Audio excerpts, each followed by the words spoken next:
Desde Villa María, Córdoba, llega De la Rivera haciendo Besa, la linda canción, ¿no? Qué lindo. ¿Viste? Optimista, un sonido, Sí. viendo Desde pulso. Villa María, mirá Villa vos, María de che. Córdoba. Qué Sí, sí. bien. Estamos siempre descubriendo bandas Musiquitas nuevas. nuevas. Les mandamos un beso que seguro están escuchando. ¿Qué les parece si hacemos nuestro querido espacio de filosofía? Me encanta. ¿Cómo no? Roca filosofal. Vamos con eso.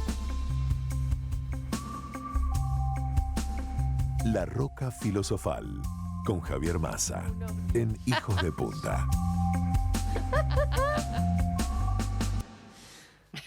Javier, bienvenido. ¿Cómo te va? Buenas, ¿cómo andan, muchachos, Bienvenido. muchachas? ¿Todo bien? Muy bien. ¿Qué tal? Acá andamos. ¿Cómo Con estás en ganas de conversar. Montevideo vos, Javier, no? Yo estoy en Montevideo. ¿Y cómo está ¿Cuándo el vas a clima? venir? Hay alfajores Habana traje. Es verdad. verdad. Igual trajo de Pero- todo. Trajo varios tipos de Hubiera chocolates. sabido, iba ahora mismo. ¿no? Solo porque hay alfajor.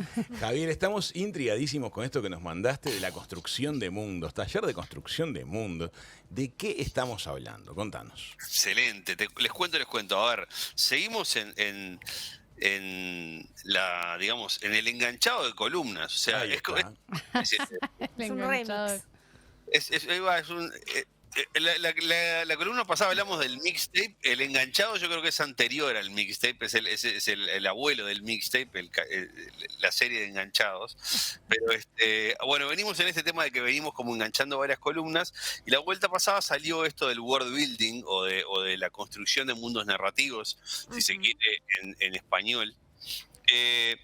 Y quería hacerles como alguna introducción un poco de dónde viene esta idea de world building, y por lo menos de dónde lo voy a encarar yo. Dale. ¿sí?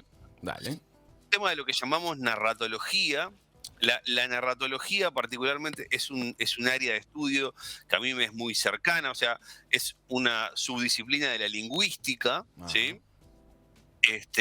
Y a mí particularmente me es muy cercana porque yo me sumergí profundamente en el mundo de la narratología hace unos años para mis estudios de maestría, que los terminé haciendo sobre posibilidades narrativas de Twitter. Otro día podemos hacer esa columna Opa. con ganas. Que ahora se llama Ex. Sí. Sí. Exactamente, ahora se llama X, ahora cambió todo. Ya, por suerte terminé la tesis hace unos años. A ver, pero la idea de la narratología es que propone un estudio crítico, formal, analítico, de los modos y de las estructuras narrativas. O sea, y dentro de ese estudio hay diversas escuelas y diversos acercamientos a la narratología, desde los más formales hasta, si se quiere, como los más filosóficos. A mí, obviamente, es de estos últimos de los que más me interesa, y en esto hay particularmente un modo de hacer narratología que se llama narratología cognitiva, ¿no? Cuando hablamos de narratología es el estudio de las narraciones, de cómo se desempeñan las narraciones. ¿Es correcto? Exacto. Ahí va. Más que de las narraciones, podríamos decir de la forma narrativa, ¿no? O sea, como de eso que tienen en común todas las narraciones. Claro. O sea, ¿no? O sea, es La sutilísimo. estructura. Exacto, la estructura, la forma. Y a mí la narratología cognitiva me interesa particularmente porque se plantea fundamentalmente la pregunta de, bueno, ¿cómo es que procesamos a nivel cognitivo ese tipo de discurso tan especial que es el discurso narrativo? ¿Cómo es que lo identificamos? ¿Cómo es que lo entendemos? ¿Cómo es que ponemos empezamos a poner en juego diversos tipos de procesamientos de información en nuestra cabeza, que son distintos de los que ponemos en juego cuando escuchamos otros tipos de discursos que no son el discurso narrativo, ¿no? O sea, entonces... Por ejemplo, de eso- no ponemos Sí. la misma cabeza cuando estamos mirando un partido de un deporte que cuando estamos escuchando una narración fantástica. Exactamente. Es otra mente la que tenemos para una y para otra cosa. De Sí, alguna manera, otro seteo. Tal cual, tal cual. Igual ahí es recontra interesante el ejemplo que acabas de poner, porque O sea, mentira efectivamente si pasa. estamos... No, al contrario. Si estás mirando el partido, si vos estás en el estadio, ponele mirando el partido, efectivamente el seteo mental que tenés en ese momento es otro, ¿no? O sea, distinto al de que tenés cuando estás mirando The Mandalorian, ponele, ¿no? Claro, ahí va. Es una cosa como que siento que estoy apreciando realidad y en otro caso siento que lo que está entrando por mis ojos es una ficción. Pero me imagino que a lo que él va es que no es lo mismo también cuando no estás presente y te lo están narrando y te lo tienes que imaginar. Ah, también, ahí estás otra capa más. Cuando estás escuchando el partido de fútbol por la radio, por ejemplo, bien, ahí la cosa cambia, porque ahí sí el relator del partido compone un relato, valga la redundancia, podemos llamarlo, el relator compone una narración en donde hay un equipo que triunfa, hay otro equipo que está ganando de atrás o tratando de empatar de atrás, que está siendo más resiliente, hay un equipo que está haciendo un papel, perdiendo con hidalguía o perdiendo sin hidalguía, etcétera, etcétera, etcétera, etcétera, y ahí podríamos como seguir sumando narrativas futbolísticas que para mí son muy interesantes. Pero está buenísimo ahí, como por eso yo te decía, muy buen ejemplo para entender cómo entramos en este mindset de yo leo esto como un relato o no lo leo como un relato, ¿no? Así que vamos por ahí, vamos por ese camino. Bien. Yo particularmente voy a utilizar acá las ideas de un narratólogo norteamericano que se llama David Herman, ¿sí? En un libro que justamente se llama The Basic Elements of Narrative, los elementos básicos de la narración. Y él dice, bueno, hay 4 elementos básicos que nosotros identificamos en un discurso y que tiene que tener ese discurso para que nosotros lo identifiquemos como un relato. O sea, dice, hay 4 cosas que tiene que hacer un discurso, ¿no?, para efectivamente decir, mira, esto es una narración y no es otra cosa, ¿sí? Bien, la primera es una situación discursiva particular. Y esto es como lo que llamamos el marco de afuera. Básicamente, para mí, hay algunas que son como muy explícitas en la vida cotidiana. Si yo agarro un día, te digo, che, mira, vení, que te voy a contar un chiste. Está, listo, ya está el marco discursivo ahí. Te acabo de decir... El encuadre. Claro. Esperás más o menos qué es lo que vas a escuchar. El encuadre, ahí va. El encuadre. O, por ejemplo, uno mucho más complejo es, voy y saco la entrada en el cine y me dispongo a ir a ver una película o un documental X y ya ahí hay otro marco narrativo distinto del de te voy a contar un chiste. O sea, pero también es un marco narrativo. Es una situación discursiva. ¿Tá? Bien. Segunda cosa, y ahora sí ya metiéndonos en el propio relato. Una secuencia temporoespacial de acontecimientos, o sea, acontecimientos que ocurren en el tiempo y en el espacio secuenciados de alguna manera, ¿sí?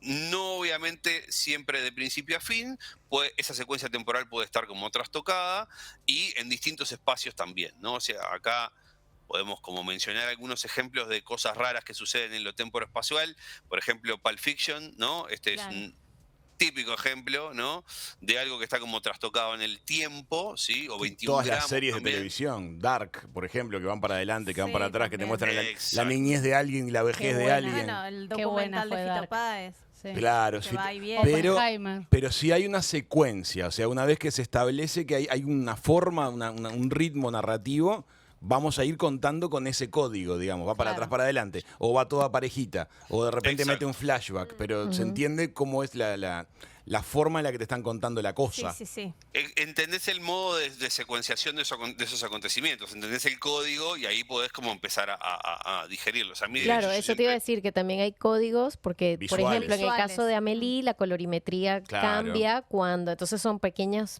que quien no está prestando atención de repente le pasa por arriba. No, pero se nota cuando te llevan para atrás y te meten una imagen en sepia o en blanco y negro, como el tiempo fue para atrás. Sí, o la ropa. Ropa, claro, código. Sí, ahí los distintos medios, ¿no? O sea, los distintos soportes tienen distintos mecanismos para justamente ir resaltando estas formas de hacer, ¿no? Bien. De sentar la secuencia narrativa. Perfecto. Bien. Lo Tercer elemento, ¿sí? Y lo voy a decir en el orden en que los menciona Herman para poder después entrar en el tercero, que es el que nos va a ocupar hoy. Dice, el tercer elemento tiene que haber un acontecimiento que de alguna manera introduce una disrupción en el equilibrio del mundo narrativo. Tiene que haber un drama. Claro, un problema. Tiene que pasar algo. Un nudo. Yo a veces cuando lo trabajo en clase con mis estudiantes les digo, muchachos, muchachas, tiene que caer un meteorito en algún momento en este mundo. Claro, o sea, tiene que pasar algo. Claro, de alguna manera tiene que, caer un meteorito, ¿no? Y eso tiene que significar una catástrofe, ¿no? O sea, o tiene que significar un problema. Claro. Tiene que Ganó Milei, algo así. No, pero puede ser Chiquitúa. Puede ser también, por ejemplo, una situación dramática, puede ser una situación humorística. Es lo que vamos a contar. Exacto. Pasa Por ejemplo, algo. recién que mencionaban a Amélie encuentra la cajita, ¿no? Digamos, escondida, ¿no? Atrás de los azulejos, ¿no? Y eso rompe el equilibrio de su mundo narrativo. Y ahora ya vamos a entrar en esto del equilibrio y de la construcción del mundo, pero me salteo eso que nos vamos a meter en un segundo para contarles del cuarto elemento, que es muy importante y que dice Herman lo define, lo dice en inglés, y él dice, tiene que tener un elemento del what it feels like. La narración te tiene que dejar un termómetro de cómo se vive una determinada experiencia a través de la piel de una determinada persona. ¿Qué se siente? Claro, ¿qué se siente que te pase esto? ¿No? Claro. O sea, sí, es como el elemento que te lo relaciona, si no queda como una cosa externa, mientras que ese nudo, si te dan la suficiente material para traértelo un poco más cerca, dices, esto es lo que se sentiría, por ejemplo, en el caso de la docuserie, tener caer un problema con los... Exactamente. O sea, tenés que como que te tenés que poner los zapatos de alguno de los que están involucrados. Es como lo que te termina encendiendo, y corrígeme si estoy equivocada, pero como el chipcito de lo empático hacia la historia, para que no quede como una cosa anecdótica no le está que pasando sucedió. A otro. Exacto. Te involucra de alguna forma. Sin duda, y además sumarle a esto que suele suceder que ese es el producto como más caro, más importante, más preciado que nos llevamos de un relato, ¿no? O sea, eso de decir, mirá esto, ¿no? O sea, mirá lo que se siente pasar por esto, mirá qué increíble, qué buena experiencia. Eso es lo que después le contás a alguien después de una película. Bueno, es lo que está terminando llamando la atención de Barbie, que la gente pensó que iba a quedar como una cosa anecdótica y la gente terminó descubriendo que sale con un mensaje. Por eso ha sido como más trascendental. Lo que elegís contarle muchas veces a otro no es la anécdota, no es el meteorito, sino lo que te dejó. Es eso. Claro. Qué arrancás por ahí y decís, porque justamente te voy a contar esta historia, o sea, te voy a recontar esta historia, te la voy a recomendar, ponele, porque justamente esto es lo importante. Porque lo importante es esto, que cómo es la experiencia entre dos soldados en la Segunda Guerra Mundial en el medio de la línea de batalla. Claro. Y ahí hay algo que se cocina que es como recontra importante, vos decís, bueno, esto es lo que yo por esto vale la pena mirar esta película, leer esta novela, ver esta serie, ¿no? O sea, y ojo, y está muy metido mucho más en lo que es solo narrativa, porque además cuando te lo dicen, no me vendas un colchón, véndeme una buena noche de sueño, ¿me explico? O sea, como que es más el cómo, no es el aparato o el material que estás vendiendo, sino más esa parte que te relaciona, claro. Bueno, y ahí justamente, re buen centro para entrar a esto del world building y de la construcción de mundos narrativos, porque efectivamente hay que ampliar un poco acá la idea de lo que consideramos un relato y asumir que todos construimos relatos a nivel discursivo mucho más habitualmente de lo que solemos identificarlos. O sea, la presencia de la forma discursiva, narrativa, en nuestra vida cotidiana es muy, muy alta. O sea, nosotros estamos construyendo relato muy, muy seguido, con mucha asiduidad, y generalmente somos bastante buenos para hacerlo. O sea, dominamos intuitivamente estos 4 elementos que yo acabo de mencionar, ¿no? O sea, incluso cuando hacemos un relato tan sencillo como el viejo y querido, che, ¿hoy cómo te fue? No, un día de porquería en la oficina, ¿no? O sea, claro, ese fue tu involucramiento, fue un día malo. Después vas a contar, capaz, el evento en cuestión, lo vas a contar con cierto orden, y ya dijiste que era en la oficina, o sea, cumpliste con las 4 características de la narración. Exacto, y ahí yo voy a empezar como a tejer esto que construimos, ¿no?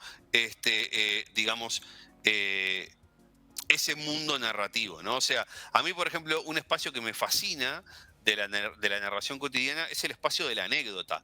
La anécdota mira, tengo una anécdota de fulano de tal que no lo vas a poder creer, ¿no? O sea, esa función que cumple la anécdota de poder pintarte la personalidad de una persona mucho mejor que la biografía.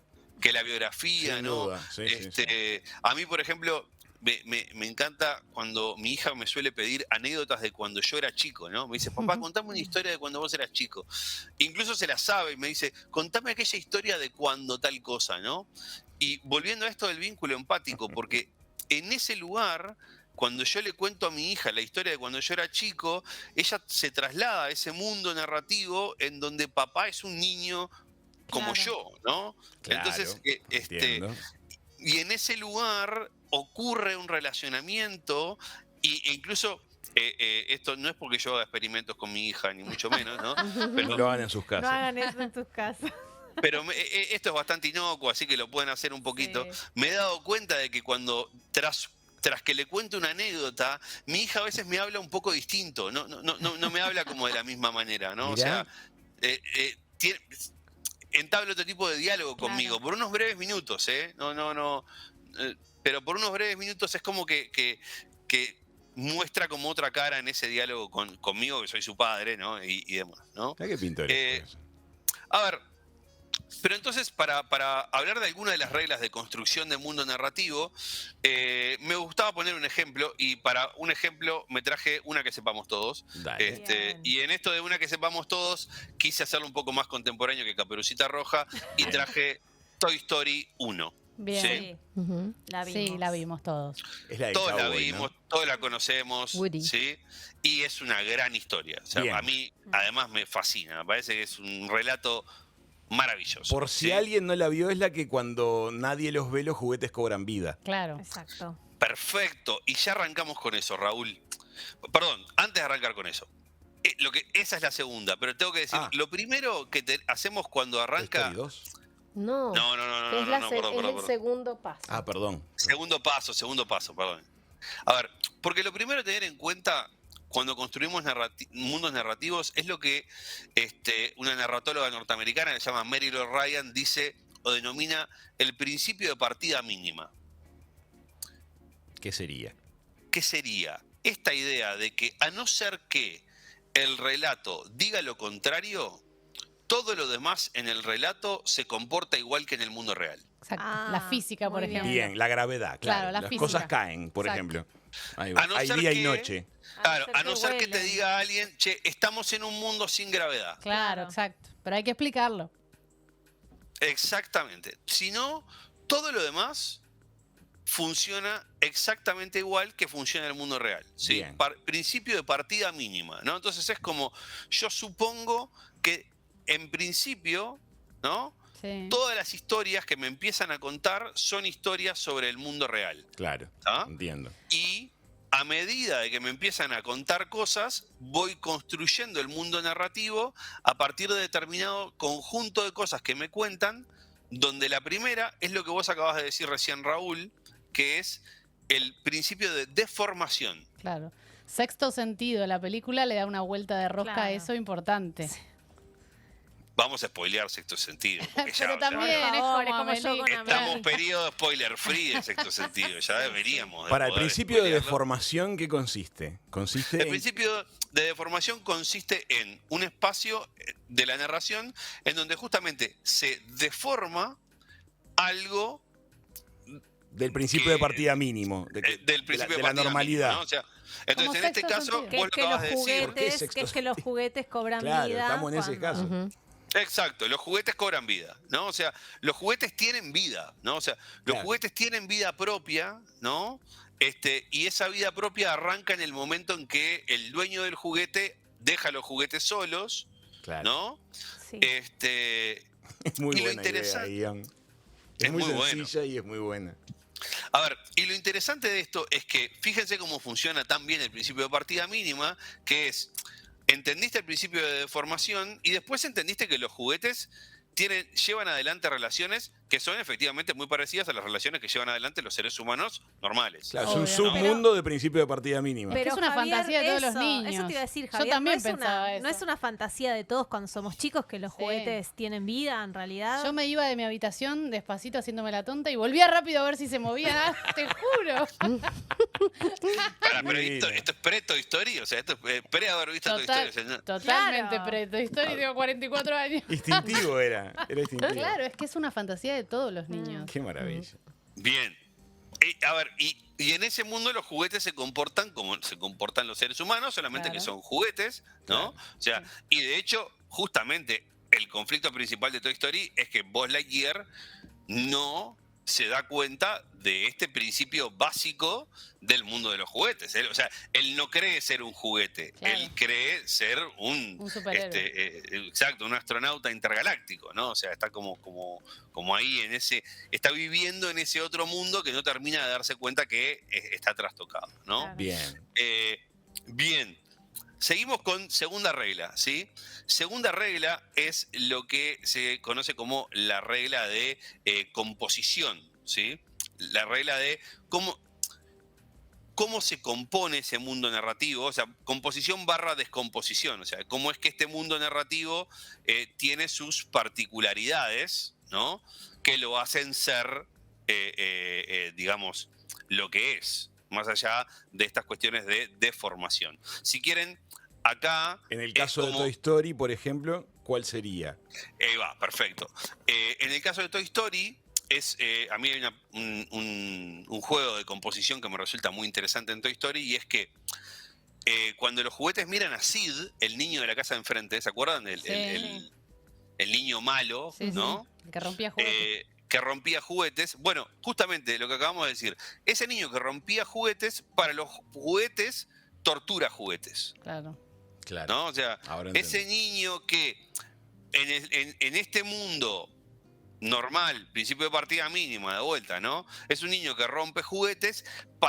¿Cómo lo compone el mundo narrativo? Ese niño es un torturador de juguetes. Claro. ¿Sí? Se entiende, se entiende. O Y- sea, y- se modifica una sensación que es coherente en ese otro universo que se ha desarrollado.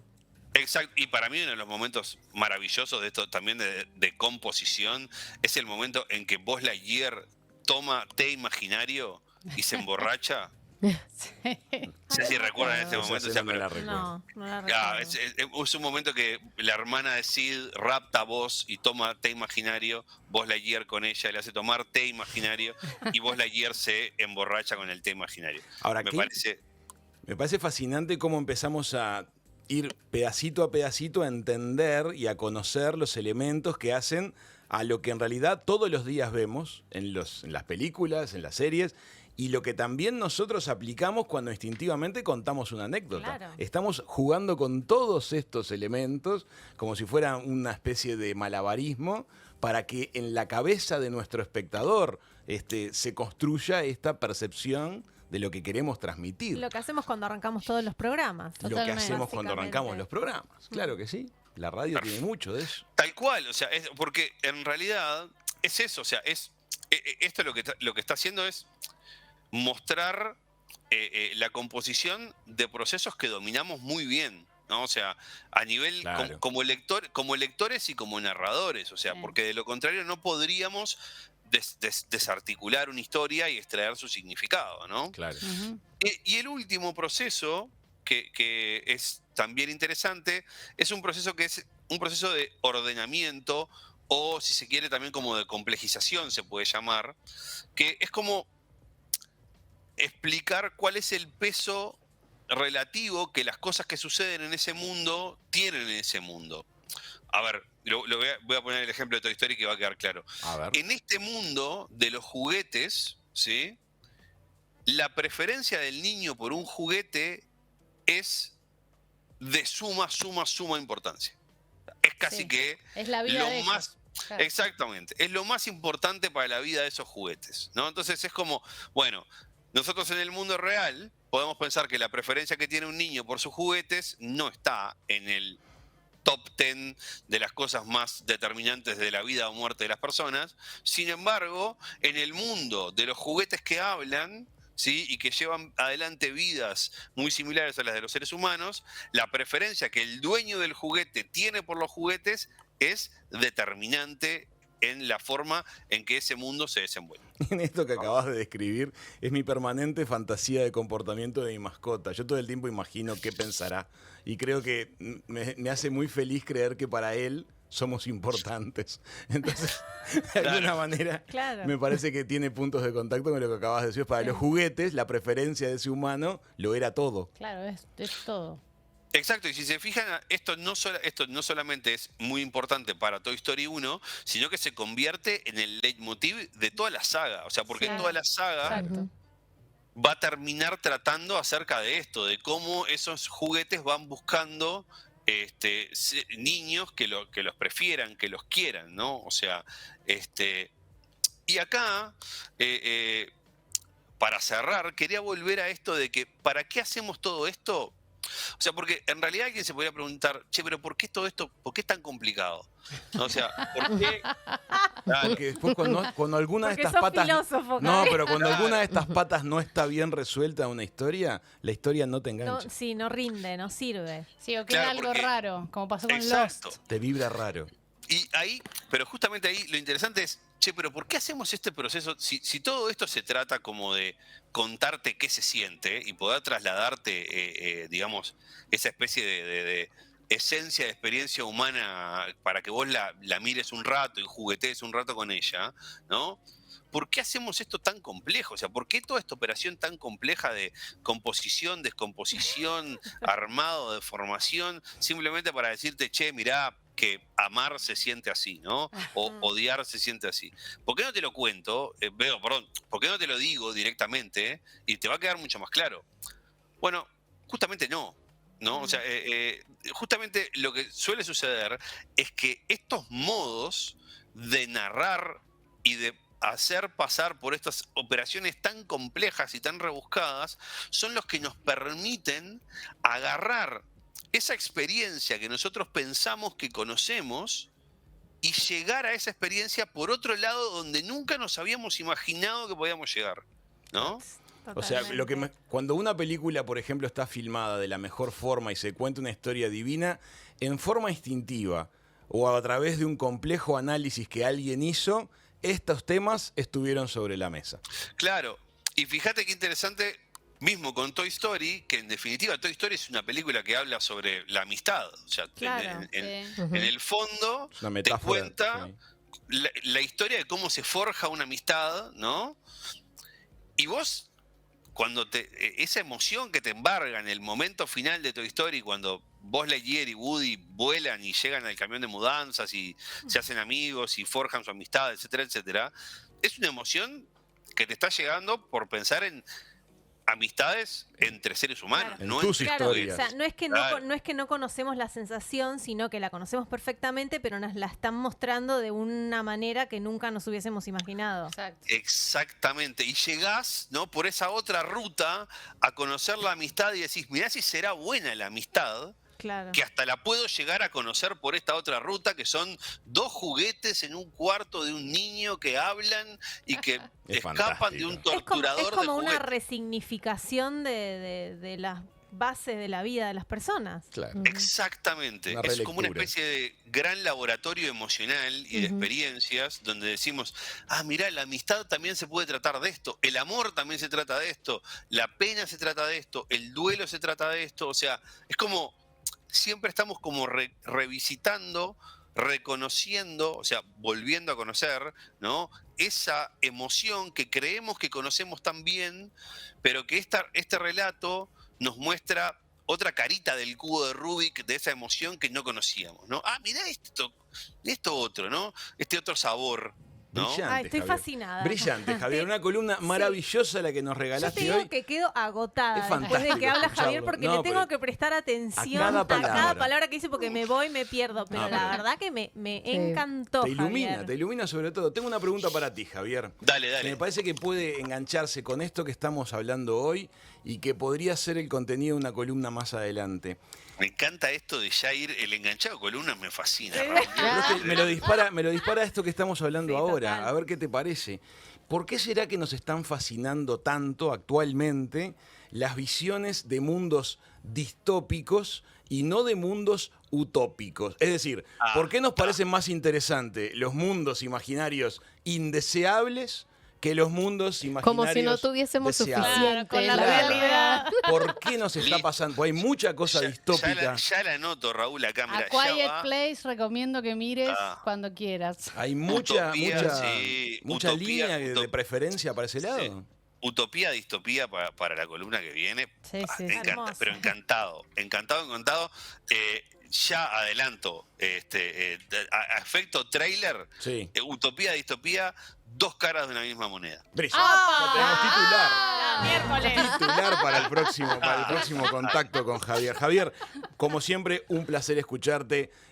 Nos haces preguntarnos cosas, pero a la vez Sí. crear nuevas preguntas y nuevas respuestas. Y además es un me deleite. encanta esta vuelta de traer esa filosofía, esas cosas como tan Conceptuales, tan abstractas. conceptuales a Toy Story. Toy O sea, qué Story. lindo darnos Totalmente. cuenta que también la filosofía está en En todo. todos lados. Es lo que haces vos con el arte también cuando lo sacás de la academia y se convierte en una historia de misterio.